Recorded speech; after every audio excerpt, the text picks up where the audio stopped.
ಇನ್ನು ಸಚಿವೆ ಆಗಿರುವಂತ ಲಕ್ಷ್ಮಿ ಹೆಬ್ಬಾಳ್ಕರ್ ಅವರು ಈ ಪಂಚಮಸಾಲಿ ವಿಚಾರದಲ್ಲಿ ಹೋರಾಟದಲ್ಲಿ ಮುಂದಾಳತ್ವವನ್ನು ವಹಿಸಿಕೊಂಡಿದ್ರು. ಹಿಂದೆ ಈಗ ಸಚಿವರಾಗಿದ್ದಾರೆ.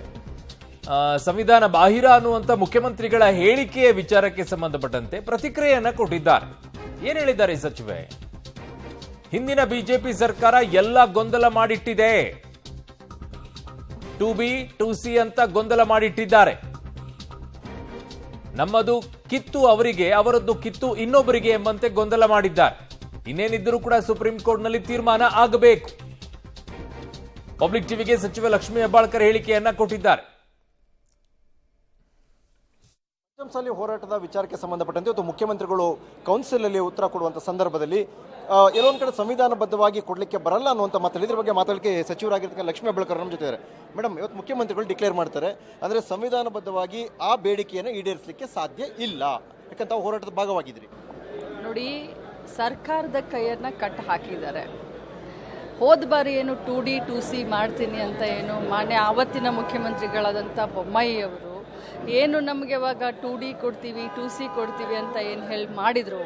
ನಾವು ಯಾವತ್ತೂ ಕೂಡ ಮೈನಾರಿಟಿ ಅಂದರೆ 2A ಅನ್ನು ಮೈನಾರಿಟಿಯಿಂದ ಅವರ ಹಕ್ಕನ್ನು ಕಿತ್ತು ನಮಗೆ ಪಂಚಮಸಾಲಿಗೆ ಕೊಡಿ ಅಂತ ಹೇಳಿರಲಿಲ್ಲ. ಡೇ 1ನಿಂದ ನಾವು ಹೇಳಿದ್ದಿಷ್ಟೇ, ಪಂಚಮಸಾಲಿ ಮೀಸಲಾತಿಯನ್ನು ಯಾರಿಗೂ ಅನ್ಯಾಯ ಮಾಡಿ ಕೊಡಬೇಡಿ ಅಂತ. ಬಟ್ ಇವರು ದಿಢೀರಂತ ಹೇಳಿ ಮೈನಾರಿಟಿ ಇದನ್ನು 2Aನ ತೆಗೆದು ನಮಗೆ ಕೊಟ್ಟು ಏನೋ ಗೊಂದಲವನ್ನು ಸೃಷ್ಟಿ ಮಾಡಿದ್ರು. ಇಲೆಕ್ಷನ್ನಲ್ಲಿ ಇದರ ಒಂದು ಎನ್ಕ್ಯಾಶ್ ಮಾಡ್ಕೊಳ್ಬೇಕು ಈ ಒಂದು ಗೊಂದಲ ಅಂತ ಹೇಳಿ.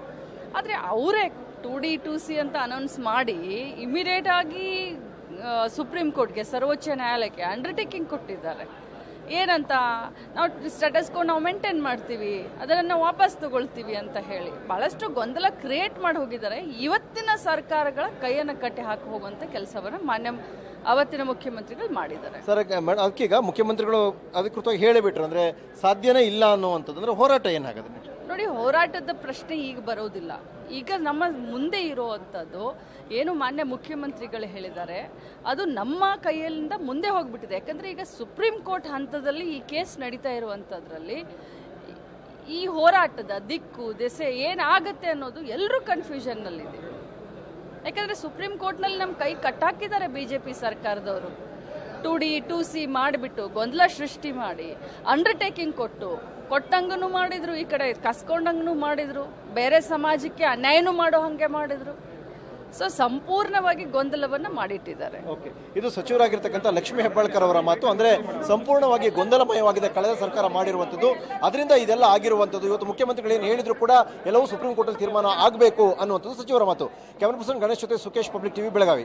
ಒಂದ್ ಕಡೆಗೆ ಅವರೇ ಹೇಳ್ತಾರೆ ಸ್ಟೇಟಸ್ಕೋ ಅನ್ನ ಮೇಂಟೈನ್ ಮಾಡ್ಕೊಳ್ತಾ ಇದ್ದಾರೆ ಇದರಲ್ಲಿ ಅಂತ ಹೇಳಿ. ನಾವು ಸರ್ಕಾರ ಹಿಂದೆ ಸುಪ್ರೀಂ ಕೋರ್ಟ್ಗೆ ಹೇಳಿದಾಗ ಅದು ಹೇಗಿದೆಯೋ ಯಥಾಸ್ಥಿತಿಯನ್ನು ಕಾಪಾಡ್ಕೊಳ್ತೀವಿ ಅಂತ ಹೇಳಿದ್ದಾರೆ, ವಾಪಸ್ ತಗೊಳ್ತೀವಿ ಅನ್ನೋದನ್ನು ಕೂಡ ಹೇಳಿದ್ದಾರೆ ಅನ್ನುವಂಥದ್ದು.